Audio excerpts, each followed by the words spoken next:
Hey, it's Michelle, and I am coming to you from the creek, which is right next to my home and which is lively with the recent rains, which makes me very happy. And I'm wearing my Grandma Peg's cloak. She purchased this cape over in Ireland. She was like crazy about everything Irish due to that little tiny bit, that wee bit of Irish in her heritage. And she wore this cape she wore it for many, many years up until the time that she died.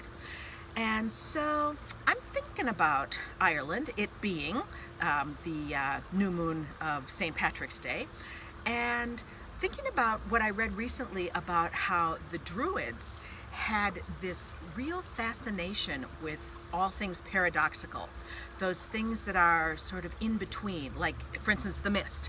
In the mist, it's neither quite air nor quite rain. It's something with its own reality. And so during those in-between times in life, similar to what the mist is, that in-between time between air and water, during those in-between times, there is some real magic that can show up, like that magic in the mist. It can be intensely uncomfortable. Huge changes, your old way of life has ended or is in the process of ending. Your new one is still a complete mystery, off in the mists there somewhere, and you don't really know how to show up for that. It can be intensely painful, uncomfortable, and so everything in our survival conditioning, our cultural conditioning, our history, everything says, make that stop, fix it, or have a fix, make it not so painful, numb it out.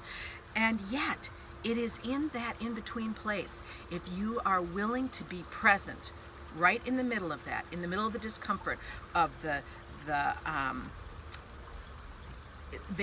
unpleasantness of that, and the possibility for transformation that's on the other side. If you can stay in that place, real magic can happen, like way more magical than leprechauns and rainbows. So I invite you to practice that if you can. If you happen to be in a period of transition in your personal life, or maybe you live on a planet that's in a major transition and you're noticing all of these paradoxes of this is true and this is true and they're totally opposing, and how do I live in between that? There's no black and white, it's that gray. So anyway, give it a try. See what happens, because you may be amazed at what can occur if you're willing to stay in that place. So happy St. Patrick's Day if you happen to be one who celebrates that. Happy vernal equinox coming up this week, and happy life in general. Okay, see you next time.